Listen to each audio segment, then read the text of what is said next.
آج سے ہزاروں سال قبل جزیرہ عرب کے جنوبی علاقوں میں یمن کے گرد و نواح میں ایک شہر آباد تھا جسے سبا کہتے تھے، اور وہاں آباد لوگوں کو قوم سبا کہہ کر پکارا جاتا تھا۔ یہاں کے لوگ نہایت ہی نعمتوں اور راحتوں میں تھے، ہر طرف لہلہاتی فصلیں اور پھل سے لدے درخت موجود تھے۔ مگر یہ قوم شرک میں مبتلا تھی اور سورج کی پوجا کیا کرتی تھی۔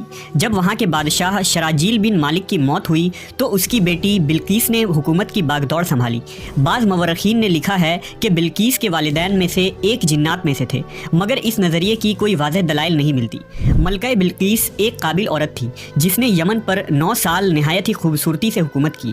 دنیا کے بیشتر علاقوں میں جو تجارت ہوتی تھی وہ سبائیوں کے ہاتھ میں تھی۔ یہی وجہ تھی کہ یہ قوم نہایت ہی دولت مند تھی، مگر یہ وہ زمانہ تھا جب مشرق سے مغرب تک ایک عظیم موحد بادشاہ کی طاقتور حکومت اور جاہ و جلال کا ڈنکا بجتا تھا، جسے تاریخ میں سلیمان ابن داؤد کے نام سے جانا جاتا ہے۔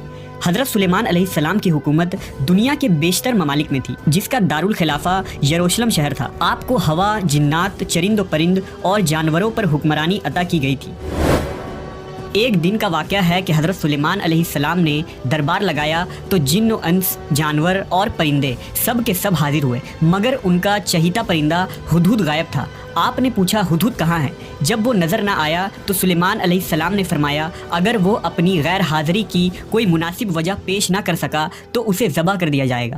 ابھی یہ گفتگو ہو رہی تھی کہ ہدہد حاضر ہو گیا۔ پوچھا گیا تم کہاں تھے؟ ہدہد نے بڑے احترام سے جواب دیا، اے اللہ کے پیغمبر، میں اڑتے اڑتے ایک ایسے ملک پہنچ گیا جہاں لوگ شرک میں مبتلا دیکھے۔ وہ آگ اور سورج کی پوجا کرتے ہیں۔ ان کی ایک رانی ہے جسے وہ بلقیس کے نام سے پکارتے ہیں۔ وہ ایک بہت بڑے تخت پر بیٹھ کر حکومت کرتی ہے۔ اس کے تخت میں قیمتی ہیرے جواہرات لال زمرد جڑے ہوئے ہیں، اور اس کے پاس تمام شاہی سامان آرائش و نمائش کے موجود ہیں۔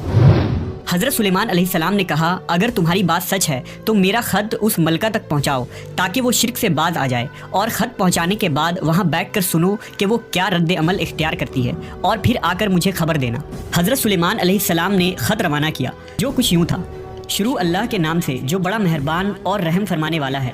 یہ عزت والا خط سلیمان ابن داؤد کی جانب سے ملکہ سبا بلقیس کی طرف ہے۔ جو ہدایت کی پیروی کرے اس کے لیے سلامتی ہے۔ مجھ پر غلبہ کی خواہش نہ کرو، میرے مقابلے میں سرکشی اختیار نہ کرو، بلکہ فرما بردار اور مطیع ہو کر میرے پاس آ جاؤ۔ یہ خط دراصل ملکہ سبا اور اس کی قوم کی طرف دعوت اسلام تھی۔ ہدہد نے یہ خط لے جا کر ملکہ بلقیس کی گود میں گرا دیا۔ ملکہ کے دربار میں اس وقت 300 کے قریب سردار بیٹھے تھے۔ انہوں نے جب یہ خط پڑھا تو طیش میں آ گئے اور کہا کہ یہ ہماری توہین ہے، ہمیں اس کا سخت جواب دینا چاہیے۔ مگر ملکہ بہت سمجھدار تھی، اس نے انہیں سمجھایا کہ خط سے پتہ چل رہا ہے کہ یہ کوئی عام شخص نہیں، خدا کا کوئی پیغمبر ہے، لہٰذا ہمیں حکمت سے کام لینا چاہیے۔ اس نے کہا کہ میں حضرت سلیمان علیہ السلام کی طرف ایک تحفہ بھیجتی ہوں، اگر انہوں نے قبول کر لیا تو وہ بادشاہ ہے، میں اس سے جنگ کروں گی، لیکن اگر انہوں نے تحفہ قبول نہ کیا تو میں اس کی پیروی کروں گی کیونکہ وہ نبی ہیں۔ ہدہد یہ ساری گفتگو سن رہا تھا۔ اس نے آ کر حضرت سلیمان علیہ السلام کو ساری بات بتا دی۔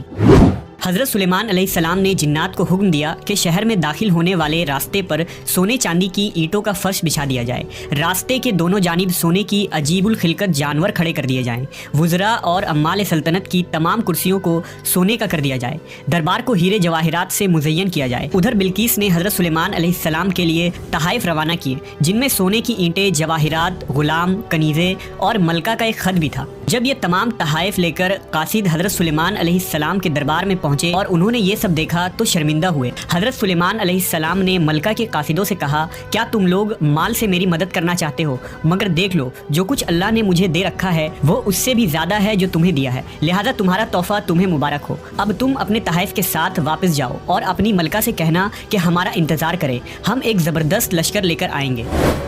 جب یہ خبر ملکہ بلقیس کو پہنچی تو وہ سمجھ گئی کہ واقعی یہ اللہ کے نبی ہے، لہٰذا اس نے جنگ کے بجائے حضرت سلیمان علیہ السلام کے دربار میں حاضر ہو کر اپنی اطاعت کا یقین دلانے کا فیصلہ کیا۔ جب حضرت سلیمان علیہ السلام تک یہ پیغام پہنچا تو آپ نے اپنے درباریوں سے کہا تم میں سے کون ہے جو ان کے مطیع ہو کر آنے سے پہلے ملکہ کا تخت میرے پاس اٹھا لائے؟ ایک دیو ہیکل جن نے کہا آپ کے دربار کو برخاست کرنے سے پہلے میں اسے لا سکتا ہوں، میں اس کام کی پوری قوت رکھتا ہوں اور امانت دار بھی ہوں۔